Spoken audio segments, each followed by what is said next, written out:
But I'ma break a bitch if I can. And I will break a bitch in Japan. Nigga been the man since I came out the womb. My bitch is the shit, you can smell her perfume. Damn, and she mine. Big booty, big titties, all mine. I'm about to... She was 17, young, bright, full of energy. The kind of energy you could feel through a screen. You didn't need to meet Nasia Turner in person to know she had a spark. All you had to do was open TikTok, and there she was, smiling, dancing, laughing, brushing her hair while talking to her phone like it was her best friend. Her username was Sia, and to over 300,000 people, she was more than just a name. She was a presence. She was the girl who could light up your day with a 15-second video. The girl next door with a camera and a fearless sense of self-expression. But that light, it didn't fade. It was extinguished. On a quiet Thursday afternoon in January, inside a parked car at a busy shopping center just outside of Los Angeles, something happened. Something that none of her followers, none of her family, not even her closest friends could have imagined. One moment, Sia was just like any other teenager, hanging out, posting videos, doing what teenagers do. And then, in the blink of an eye, everything stopped. A girl who had made her name by living out loud was suddenly silent. At first, it didn't make sense. It never does. Why would someone so full of life, someone with plans and a future, end up alone in the passenger seat of a vehicle, her body unresponsive, her chest no longer rising and falling with breath? It wasn't in some dark alley. It wasn't at a house party gone wrong. It was at Los Cerritos Center, a crowded, open mall. The kind of place you go to shop, meet friends, laugh, waste time. Not to die. It was just after 5:30 p.m. when the call came in. A disturbance in the parking lot. A young girl was found unconscious, unresponsive. First responders rushed in. Paramedics pulled her from the vehicle. They began CPR immediately. For 30 minutes, they fought to bring her back. For 30 minutes, hope clung to the edges of a nightmare. But Sia didn't wake up. Her pulse didn't return. And by the time they transported her to the hospital, she had already slipped away. 17 years old. Gone. The news spread like wildfire. First, a whisper online. Then confirmation. The posts began pouring in. Tributes, memories, disbelief. Videos of her began to flood TikTok with somber captions and crying emojis. But there were no answers. Only questions. What happened in that car? Who was with her? Why didn't anyone step forward with the truth? There were people in the vehicle. 4 individuals were detained for questioning that day. But no arrests were made. No charges filed. And as the hours turned into days, frustration turned into fury. How could this happen in a public place, in broad daylight, with witnesses and surveillance cameras? And yet, no justice, no clarity, no closure. This wasn't just another news story. This was a young woman with a voice.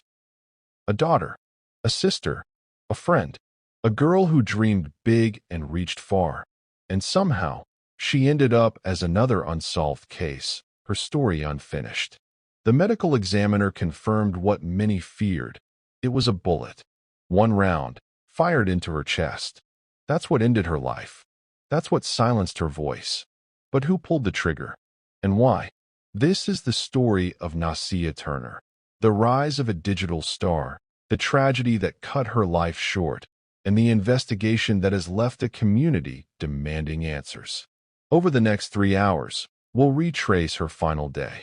We'll examine the facts, explore the people closest to her, and uncover the chilling silence that surrounds her death. Because when someone so full of life vanishes in an instant, and no one is held accountable, we're left with a single question. Who killed Sia?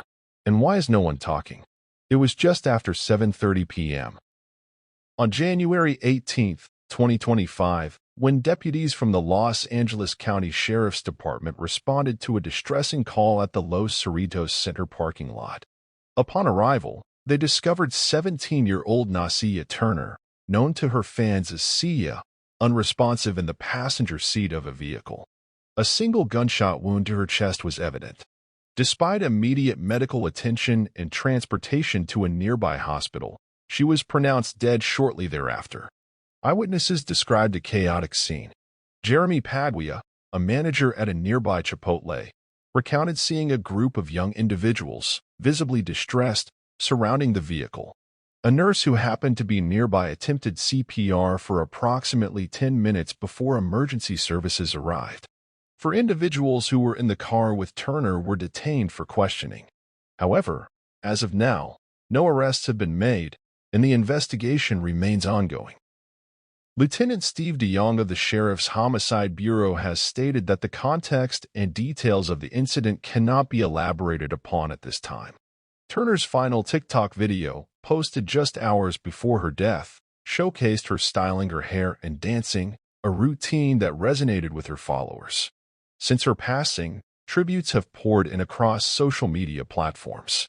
Fans have held vigils, leaving candles, flowers, and messages in her memory, and releasing balloons to honor her life. The sudden loss of such a vibrant young individual has left a void in the online community and raised questions about the circumstances surrounding her death.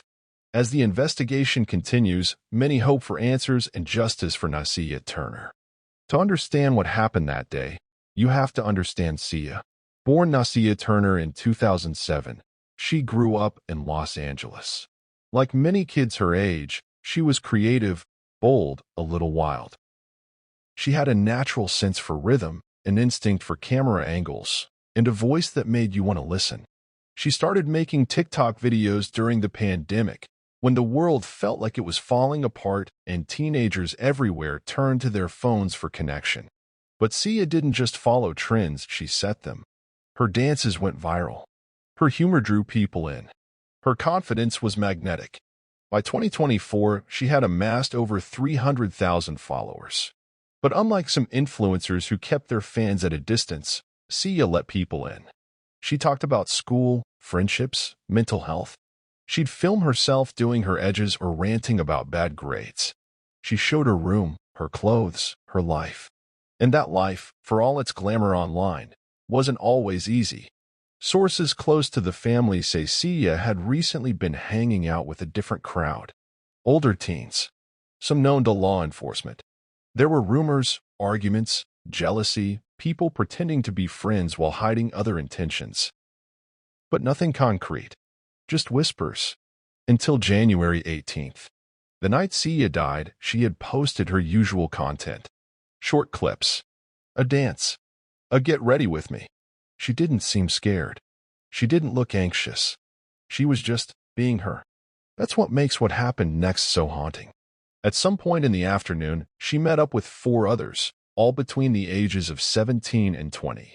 They drove together to the mall, parked, sat in the car. Witnesses say there was no argument, no shouting, nothing alarming. Then, a gun went off. The bullet tore through her chest. The others in the car panicked. One of them called for help. Another flagged down a nurse who happened to be nearby. But none of them stayed to explain. They were detained but didn't offer consistent stories. One claimed it was an accident. Another said Sia was holding the gun herself. But the gun was never publicly identified. No surveillance footage has been released. No names. No suspects. Just a young girl, gone. In the days that followed, the internet became a shrine. Sia's fans flooded TikTok and Instagram with tributes. They shared her old videos, posted art in her memory, wrote messages like, "You deserved better," and "Justice for Sia." A candlelight vigil was held near the mall. Balloons were released into the sky. But still, there were no answers. Her family released a brief statement asking for privacy. Her mother did not speak to the media, but close family friends described her as shattered. Nassiyah was her only daughter, the center of her world. And now, she was planning a funeral instead of a graduation. A week later, the coroner released the official cause of death, a single gunshot wound to the chest. Homicide. But without a suspect, it meant little. Sia's fans demanded more from law enforcement.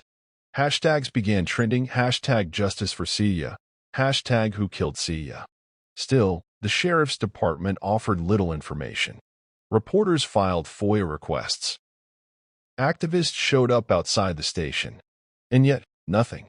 How does a 17-year-old die in a car, with witnesses present, in the middle of a populated shopping center, and no one is held responsible? We've seen it before. Black girls go missing. Black girls die. And somehow, their stories are pushed aside. But Sia's story won't be ignored. Because this wasn't just a random tragedy. This wasn't just a mistake. Someone fired that gun. Someone took her life. And whether it was an accident, an argument gone wrong, or something even darker, someone in that car knows what happened. But no one is talking. The days turned into weeks. News cycles moved on. Other headlines took center stage. But those who knew Nasia, those who loved her, followed her, and mourned her, could not forget. The image of that lifeless body inside the car. The eerie quiet of a bustling mall turned crime scene. The unanswered questions. They all remained. And yet, nothing from the authorities. No arrests. No charges. No official timeline. Just a line repeated again and again in press briefings. The investigation is ongoing. But behind closed doors, investigators were working. They had confiscated the phones of everyone who was inside that vehicle. Texts, photos, location data, hours of TikTok drafts, audio recordings from Instagram DMs. They were all being examined because someone had fired a weapon in that car, and someone had lied about what happened. The first big break came quietly, through digital evidence. A video, less than 6 seconds long, recovered from a phone that had been factory reset just after the incident. It showed Sia laughing, her head tilted back, music playing faintly in the background, then a shout muffled, and then it cut off. But the timestamp was damning. It placed Sia in the passenger seat at 4:26 p.m., just moments before the 911 call was made. And in the background, another voice. Male. Angry. Indistinct words, but the tone was clear. It wasn't a joke. Police now had a starting point. They quietly re-interviewed the teens who had been in the car. One of them refused to talk. Another brought a lawyer. But the youngest, a 17-year-old girl, cracked. She said the gun belonged to one of the boys. He had brought it that day, flashing it around, joking, acting tough. Sia had told him to put it away. She didn't like guns. She had said it made her nervous. The story grew darker from there. The teens said the boy, whom we'll refer to as Jay for now, pointed the gun at Sia, pretending to play. She had yelled at him to stop. There was a struggle, a laugh, a click, and then the shot. That's when everything went still. Jay, she said, had frozen. For a moment, he didn't even move. Then panic took over. He dropped the gun. Another boy screamed. They all jumped out of the car. The girl said she remembered crying, shaking, then running in circles, unsure of what to do. But none of them called 911 immediately. Instead, it was a bystander, a nurse, who saw the commotion and rushed to help. She was the one who tried CPR. She was the one who held Sia's hand until the ambulance came. Jay, the girl said, ran. He had a warrant already. That's why he didn't stay. That's why he didn't speak. That's why he wiped his phone and disappeared. But police already knew this. They had tracked his phone's location from the mall to a nearby apartment complex, and then nothing. The trail went cold. Jay was gone. Detectives began digging into his past. His record included petty theft, assault, suspected gang affiliation, but nothing that would have predicted a homicide. Still, in the eyes of the public, it didn't matter. Sia was dead. He was there. He had the gun. And now, he had vanished. Pressure mounted on the Los Angeles County Sheriff's Department. Protesters returned to the Cerritos Mall, holding signs with Sia's face on them. Her fans organized a memorial live stream, which drew in over 800,000 viewers. Hashtags trended again. Hashtag find Jay. Hashtag justice for Sia. But the police said little. Privately, they were working with federal agents to trace Jay's possible locations. But publicly, they claimed they couldn't confirm the suspect's identity. And while the hunt for Jay continued, other cracks began to show. One of the teens who had originally stayed silent now spoke up. An anonymous interview with a local journalist revealed a chilling detail. This wasn't the first time Jay had threatened Sia. 2 weeks before her death, they had argued, not just in person, but online. DMs that were later leaked showed Jay accusing Sia of snitching on him to a teacher at school. She had allegedly warned a counselor about a weapon he brought to campus. Jay had denied it, but the threat he sent afterward was clear. "You think this is funny? You don't know what I'm capable of." No one had taken it seriously then. It sounded like the kind of thing angry teens say. But now, it was different. This was a motive. Meanwhile, forensic experts had completed analysis on the firearm used in the shooting. It was a 9mm pistol, unregistered, no serial number, a ghost gun. Cheap, easy to get, virtually untraceable, and deadly. Ballistics confirmed what many had feared. The gun had been fired at close range. There were no powder burns on Sia's hands. No sign that she had touched the weapon at all. She hadn't been holding it. She hadn't accidentally discharged it. She had been shot. That revelation narrowed the scope. Police now had enough to declare it a homicide, not an accident. Not misfire. Not self-inflicted. It was murder. A warrant was issued for Jay's arrest. But by then, he was already gone. Sources suggest he may have fled to Nevada. Others believe he had help, possibly from relatives with ties to Arizona or even Mexico. The trail went cold again, but the pressure didn't. The community refused to let go. Sia's mother eventually broke her silence. In an emotional video posted to Instagram, she said, "They left my baby there. They left her to die. And now, they're walking free. While I have to wake up every morning and remember that my daughter is never coming home." She held up a picture of Sia as a child, wide smile, 2 missing front teeth, a glittery headband. She begged the public to speak up, to do what the police hadn't. And it worked. Tips began to pour in. Anonymous texts. Sightings. Friends of friends who knew someone who had seen Jay. One caller even provided a partial address. And then, in late February, over a month after Sia's death, a break came. In Las Vegas, at a rundown apartment complex just outside city limits, U.S. Marshals moved in. Jay was there, hiding in a unit under a false name. With him, another ghost gun, a stack of cash, and a bag packed to flee again. He was arrested without incident. He did not resist. He said nothing. But back in Los Angeles, a storm was beginning to form. Because the arrest of Jay wasn't the end. It was just the beginning of the trial and of a deeper truth no one had prepared for. Jay was escorted off the transport van in shackles, head down, face obscured by overgrown hair, and the collar of his sweatshirt pulled high. Cameras snapped. Reporters shouted. But he remained silent, cold, blank. Inside the courtroom, the public got its first official glimpse at the boy now charged with the murder of Nasia Turner. He was just 18, thin, visibly sleep-deprived, and barely speaking above a whisper. Jay entered a plea of not guilty. The courtroom murmured. Sia's mother sat in the front row, her eyes fixed on him. She didn't blink. Her hands gripped a framed photo of her daughter, the one where she was laughing in a sunflower field, just months before her death. The prosecution came prepared. They laid out the facts like pieces of a puzzle. The recovered video on a deleted TikTok draft. The witness testimony from the teenage girl. The text messages with veiled threats. The forensics report confirming the bullet's trajectory, and most damning of all, the fact that Sia's fingerprints were nowhere on the weapon. The state painted a picture of recklessness, of immaturity meeting violence. But there was a deeper layer too, one of escalating aggression masked under the casual chaos of teenage friendships. The prosecution didn't call it premeditated, but they didn't need to. They only needed to prove one thing. Jay pulled the trigger.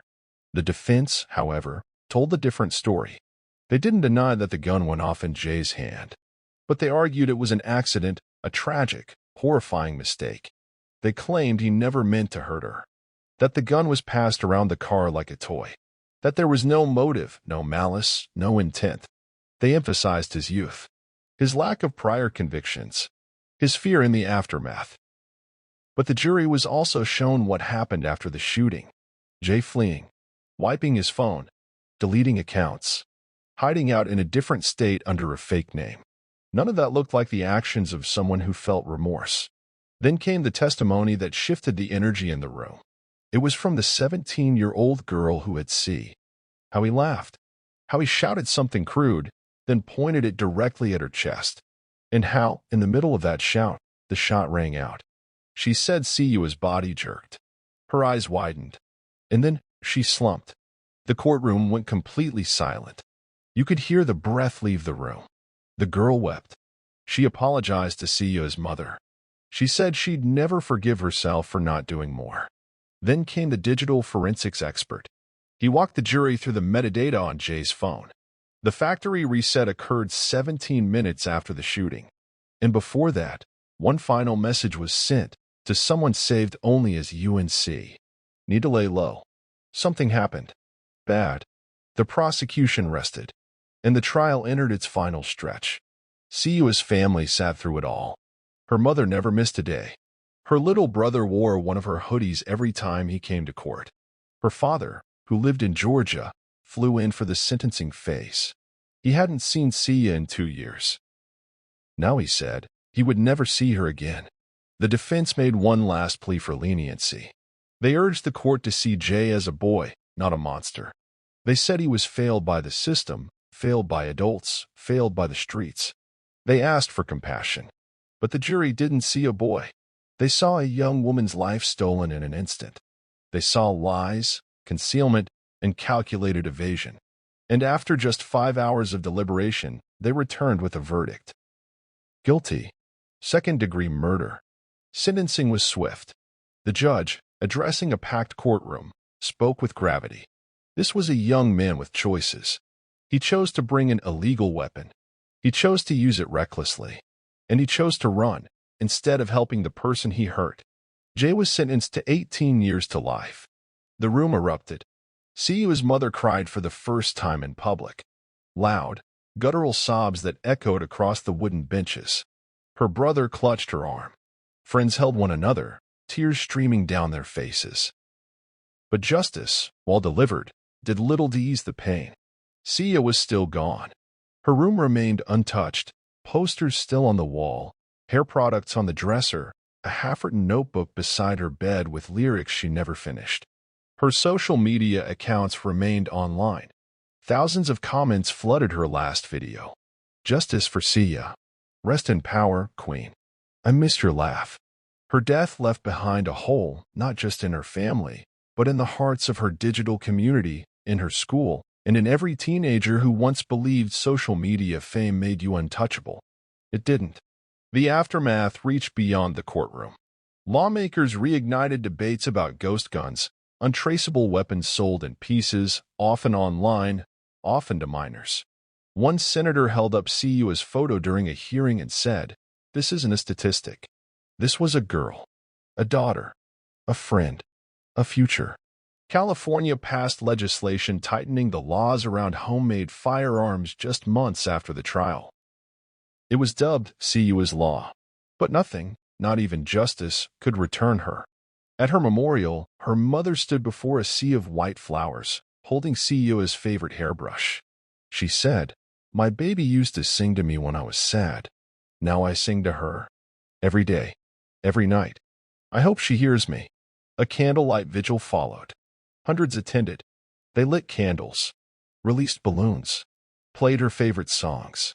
And for one brief moment, in the soft glow of the evening sky, it felt like Siya was still there, dancing, smiling, shining as she always had. The headlines would fade. The media would move on. But for those who knew her, loved her, or were simply touched by her story, she would never be forgotten. And her name, whispered across courtrooms, TikTok pages, and candlelight vigils, would remain a reminder that even the brightest lights can be extinguished far too soon. But some flames burn on, forever.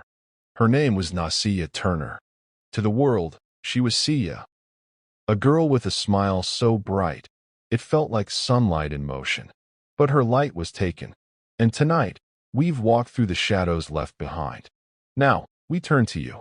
What do you believe really happened on that March afternoon outside the Los Cerritos Center? Was it a senseless act of violence? Was there more to the story than anyone is willing to say? Did the system move fast enough or fail her completely? Do you believe the truth has been told, or is this just the beginning of a longer fight for answers? Leave your thoughts in the comments. Let your voice be heard, because voices like Siua's deserve to echo far beyond silence. And if you felt something while watching this, if her story shook you, stopped you, made you pause and feel, then do one thing. Like this video. It helps others discover who she was and what was lost. Subscribe to this channel if you believe true stories should be told with honesty, with care, and with heart. And if you can share her story. Because Sia wasn't just another girl on TikTok. She was a daughter, a sister, a friend, a light in thousands of lives, extinguished far too soon. Let's make sure the world never forgets her name. Nasia Turner. Forever 15. Forever loved. Forever missed.